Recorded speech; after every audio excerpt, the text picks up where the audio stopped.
Waalaikumsalam warahmatullahi wabarakatuh. Selamat siang Bapak dan Ibu semuanya. Bagaimana kabarnya? Sehat? Alhamdulillah sehat, Bu. Perkenalkan, saya Afani Septidewi, perwakilan dari kelompok A, mahasiswa Profesi Nurse Tikes Mercibakti Jaya Padang. Yang saya hormati kepada Ibu Pembimbing akademik kami, yaitu Ibu NS Weni Amelia MKEP SPKMB, dan kepada Ibu Pembimbing klinik kami, yaitu Ibu NS Safniwati SKEP, dan kepada peserta kita, yaitu Rita Amrani. Baiklah, Bapak dan Ibu sekalian, saya akan memperkenalkan teman-teman saya pada hari ini. Yang pertama yaitu presentator kita, yaitu Rita Amrani.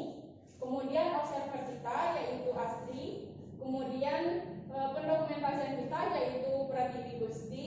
Kemudian yang ada di samping kiri dan kanan Bapak dan Ibu sekalian ada Reza, Reva, Yumila, Okta, Rauka, dan Sidik sebagai fasilitator Bapak dan Ibu sekalian pada hari ini. Baiklah Bapak dan Ibu sekalian, sebelum kita memulai acara, kita akan mengontrak waktunya ya Bapak dan Ibu. Saya minta waktu Bapak dan Ibu sekalian kurang lebih 20 menit. Apakah Bapak dan Ibu sekalian bersedia? Bersedia ya. Untuk tempatnya, kita akan melakukan acaranya di sini saja ya Bapak dan Ibu sekalian. Baiklah, selama kunjungan ini berlangsung, saya akan menggunakan bahasa Indonesia. Apakah Bapak setuju? Setuju. Baiklah, jika Bapak dan Ibu sekalian ada yang ingin permisi keluar ke toilet atau ada urusan, Bapak dan Ibu sekalian bisa meminta izin dan menyampaikannya kepada fasilitator kita yang ada di samping Bapak dan Ibu sekalian. Baiklah, langsung saja kita mulai kunjungan kita pada hari ini, yaitu tentang bagaimana strategi nutrisi pada pasien kanker paru dan bagaimana cara pengaplikasian cara mencuci tangan yang baik dan benar. Kunjungan kita pada hari ini adalah bertujuan agar menambah pengetahuan Bapak dan Ibu sekalian bagaimana cara kita mengatur pola makan dan nutrisi pada kanker paru dan bagaimana cara kita melakukan cuci tangan yang baik dan benar. Baiklah, langsung saja saya persilakan kepada presentator kita, Rita Andraini. Saya berikan waktu kurang lebih 15 menit untuk menyampaikan materi pada hari ini. Kepada Rita, saya persilakan. Baik, terima kasih kepada presentator kita, yaitu Fani. Selamat pagi Bapak-Bapak, Ibu-Ibu. Kabar sehat kan? Baik. Seperti yang dibilang sama Fani tadi, Rita akan menyampaikan materi kunjungan kita pada pagi hari ini ya Pak, Ibu. Oke, sebelum kita mulai, mungkin kita mau bertanya dulu sama Bapak sama Ibu semua yang ada di sini. Bapak-bapak, Ibu-Ibu ada yang tahu tentang kanker paru? Mungkin pernah mendengar atau kan dari Bapak-bapak dan Ibu di sini ada yang didiagnosa dengan kanker paru juga kan? Nah, kira-kira apa sih kanker paru itu? Ada yang bisa, Pak, Ibu? Silakan Ibu. Penyakit paru yang menyebabkan sesak. Wah, bagus sekali. Siapa namanya Ibu? Kita beri aplaus dulu untuk Ibu Yumila yuk. Oke, terima kasih Ibu Yumila. Betul sekali yang dibilang sama Ibu Yumila tadi bahwa kanker paru merupakan adanya suatu masalah di bagian parunya ya Bu ya, yang bisa berakibat sesak. Nah, untuk lebih lanjutnya, kanker paru ini merupakan adanya suatu apa itu namanya? Itu belum.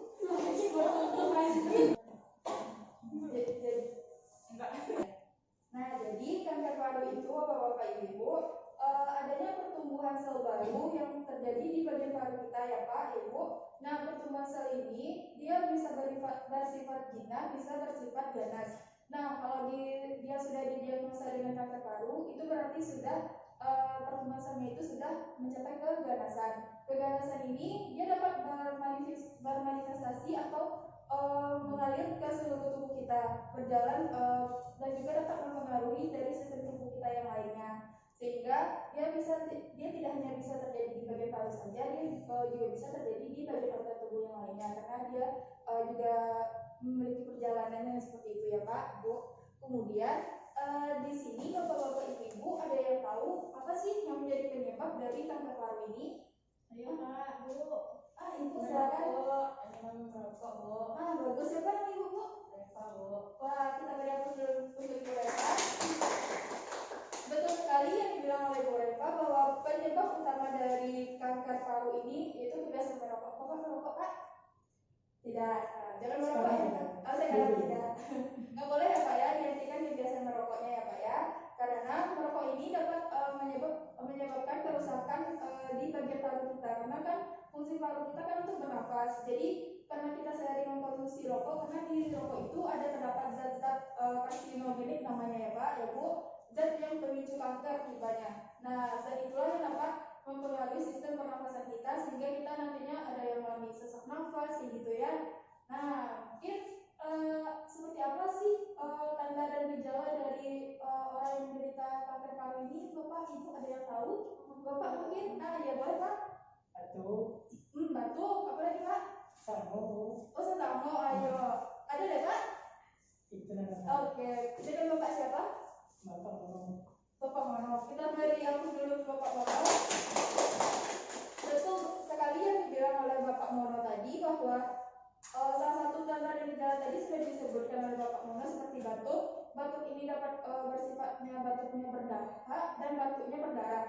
Namun lebih spesifiknya ke batuk yang berdarah itu yang menjadi indikasi terjadinya adanya kanker paru. Kemudian juga ada sesak nafas ya seperti yang kita bilang tadi karena adanya kerusakan fungsi di bagian pernafasan kita, jadi kita mengalami sesak nafas. Kemudian juga bisa mengalami nyeri di dada karena kita pada saat sesak nafas kan kita mengambil nafasnya terlalu meningkat gitu kan ya Pak, ya Bu. Jadi bisa menyebabkan kita merasakan nyeri di bagian dada kita. Nah, kemudian itu sekilas tentang kanker parunya tadi ya Pak, ya Bu. Kemudian kita mau bertanya lagi, apakah bapak-bapak dan ibu-ibu tahu bagaimana cara kita untuk biasanya kan pada pasien kanker paru kan dia mengalami nafsu makan menurun gitu kan. Nah, gimana caranya untuk kita supaya untuk mempertahankan nafsu makan orang yang dengan penderita kanker paru tadi bisa meningkat. Jadi dia tidak mengalami istilahnya mengalami penurunan berat badan secara drastis sehingga dengan itu kita bisa meningkatkan cara nafsu makannya. Adakah bapak-bapak dan ibu yang tahu? Ayo Pak, Bu, ada yang tahu? Belum ada yang tahu ya Pak. Oke. Jadi di sini kebanyakan dari pasien kanker paru ini dia mengalami penurunan berat badan yang drastis. Itu terjadi karena pengaruh dari sel kankernya tadi yang menyebabkan akhirnya terjadinya penurunan nafsu makan lama-lama menyebabkan penurunan berat badan. Nah, strategi yang bisa kita lakukan di sini yaitu bapak-bapak ibu mungkin dan keluarganya juga bisa untuk memodifikasi makanan ataupun asupan makanan yang akan diberikan seperti lebih memperhatikan berapa jumlah kalori, protein, karbohidrat, lemak dan minumannya juga gitu kan. Jadi kalau bapak-bapak ibu ragu untuk konsultasi gizinya bisa kita konsulkan ke bagian gizi untuk mendapatkan penanganan yang jelasnya gitu, berapa takaran yang pasnya gitu kan. Nah, kemudian ada sebagian dari pasien kanker paru ini yang seperti kita bilang tadi, dia mengalami penurunan nafsu makan. Dia tidak nafsu makan, artinya dia mengalami penurunan berat badan. Nah, hal kayak gini bisa kita atasi dengan bapak-bapak ibu-ibu memodifikasi dengan cara makan atau pola makannya dengan bapak-bapak ibu-ibu bisa makan sedikit tapi sering. Biasanya kan bapak-bapak ibu-ibu makannya 3 kali sehari kan, dengan porsi yang sedang atau porsi banyak gitu kan. Nah, ini bisa kita modifikasi sedikit dengan makanan sering ataupun mengambil pun juga nggak apa-apa, tapi dalam waktu yang sering gitu Pak, Bu. Kemudian juga bisa mengalami perubahan pengecapan. Jadi karena nafsu makan menurun, akhirnya indera pengecapan pun juga kurang jadi sensitif gitu kan, nggak bisa ngerasain apa-apa gitu. Jadi akibatnya jadi nggak enak makan. Jadi bisa diatasi dengan rasa-rasa yang kuat seperti rasa asin, menambah makanan yang asin di dalam makanannya, rasa asin tersebut. Kemudian juga bisa menambahkan rasa manis. Kemudian untuk mengatasi mual dan muntahnya, bapak-bapak ibu-ibu juga bisa mengatasinya dengan makanan yang mengandung tepung-tepungan gitu bapak-bapak ibu-ibu seperti seperti adanya kentang, adanya roti, tapi itu tuh dimakan seperti yang tadi, dimakan sedikit tapi sering gitu kan untuk mengatasinya. Kemudian ada terjadinya mucositis. Aduh, sesama. Kali yang Nah, yang terakhir juga ada bapak-bapak ibu mengalami sariawan juga kan. Biasanya itu terjadi karena pengaruh dari sel kankernya tadi juga bapak-bapak ibu atau bisa terjadi karena pengaruh bapak-bapak ibu kan menjalani kemoterapi itu. Nah, bisa itu menjadi akibat dari terapinya tadi gitu. Jadi cara mengatasinya tersebut itu pun juga bisa kita atasi dengan bapak-bapak ibu bisa memberi banyak minum, kemudian misalkan adanya hindari makanan-makanan yang berminyak, makanan yang pedas seperti itu ya, kita hindari dulu karena itu memicu terjadinya peradangan lagi di bagian mulut kita. Nah, kemudian misalkan masih berlanjut gitu tipenya kan, bisa bapak-bapak ibu konsultasikan ke dokter gitu ya. Kemudian bapak-bapak ibu sebelum itu kita mempraktekkan bagaimana cara mencuci tangan yang benar dulu ya Pak, ya Bu. Sebelumnya bapak-bapak ibu sudah pernah mendapatkan materi tentang cara mencuci tangan yang baik dan benar? Saya Pak, ada yang tahu? Oh, lupa Pak. Oke, kita ulangi lagi ya Pak ya. Oke, sebelumnya jadi kita jelasin sedikit dulu ya. Pada saat kita mencuci tangan itu, kita lepaskan segala aksesoris yang ada di bagian tangan kita. Tangan ibu kita lepaskan dulu ya. Bapak nggak ada perhiasan Pak? Nggak ada. Oke. Kemudian kita sisihkan dengan baju kita ya. Kita cobakan Pak. Kita cobakan sama-sama ya Pak, ya Bu. Kemudian kita bisa mencuci tangan itu dengan menggunakan hand rub, bisa dengan air mengalir juga dan menggunakan sabun. Nah, caranya mungkin teman-teman bisa dibantu.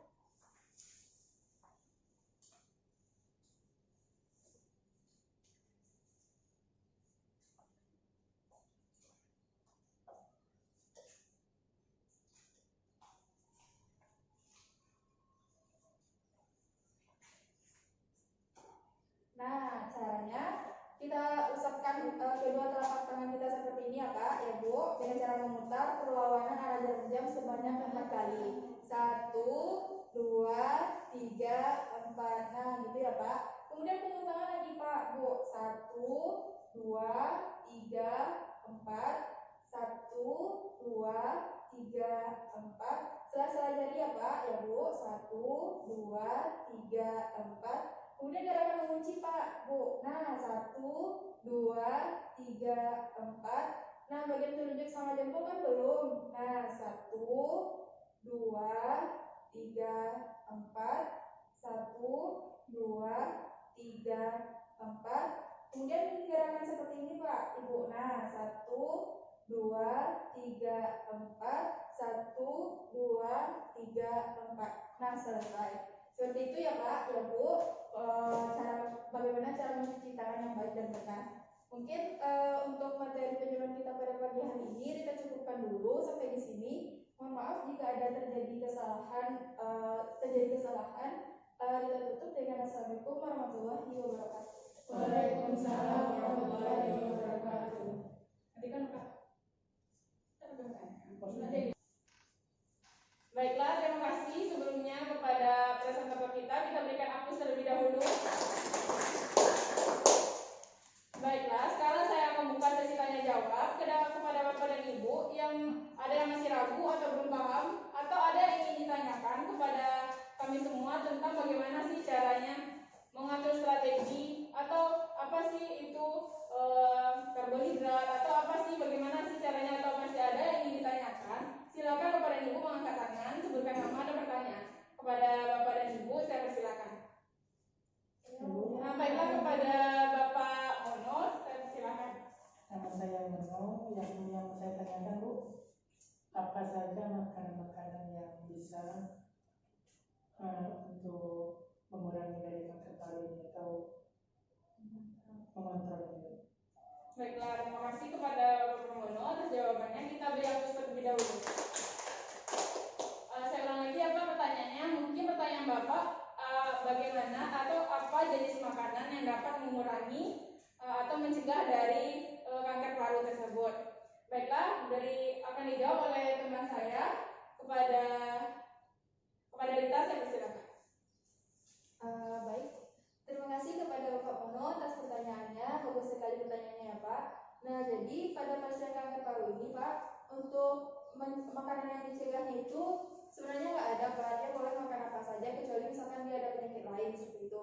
Namun pada pasien kanker paru ini juga mengalami penurunan berat badan akibat dari terapi yang dijalani juga atau karena proses penyakitnya juga gitu kan. Dia mengalami penurunan berat badan yang secara drastis. Nah, cara mengatasinya itu kita bisa mengatasinya dengan kita memilih karbohidrat yang bagus untuk yang asupan makanannya. Karbohidrat ini bisa kita berikan seperti nasi contohnya kan Pak, nasi, atau misalkan nggak bisa makan nasi, bisa dengan ubi-ubian gitu kan, ubi jalar atau singkong seperti itu, atau bisa juga dengan kentang, kemudian kacang-kacangan juga bisa seperti itu ya Pak. Kemudian untuk mendampingi makannya tersebut bisa kita berikan lauk-lauk seperti misalkan daging, jika memungkinkan, jika tidak ada pantangan juga seperti itu ya penyakit lainnya. Kemudian juga bisa dada ayam, kemudian ada ikan-ikanan juga gitu. Kemudian pastinya juga diberikan sayur juga supaya untuk melancarkan proses pencernaannya nanti ya Pak, ya Bu.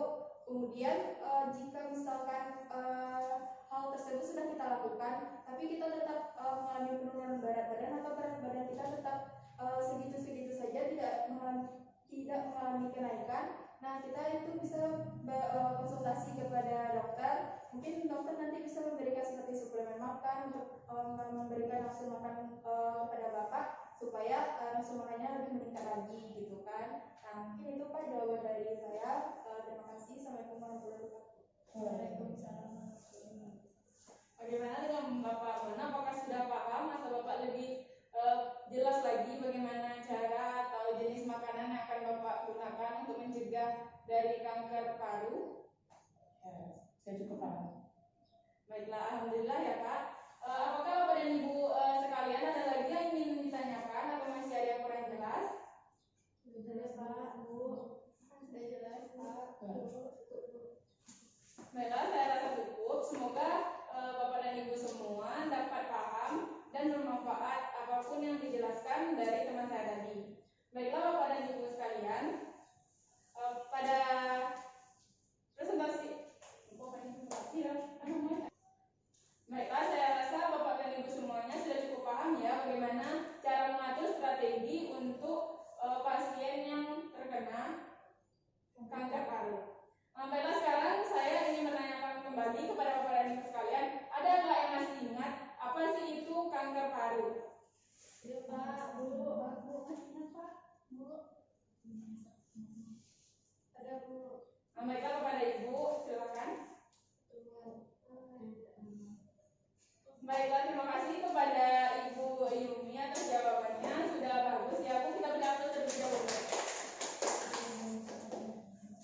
Baiklah, pertanyaan kedua, apa aja sih bahan-bahan makanan yang bisa kita konsumsi untuk mencegah terkena kanker paru? Ada Bapak dan Ibu yang masih ingat dari penjelasan teman saya tadi? Bapak, Bu. Pertama ada kacang-kacangan, ada daging,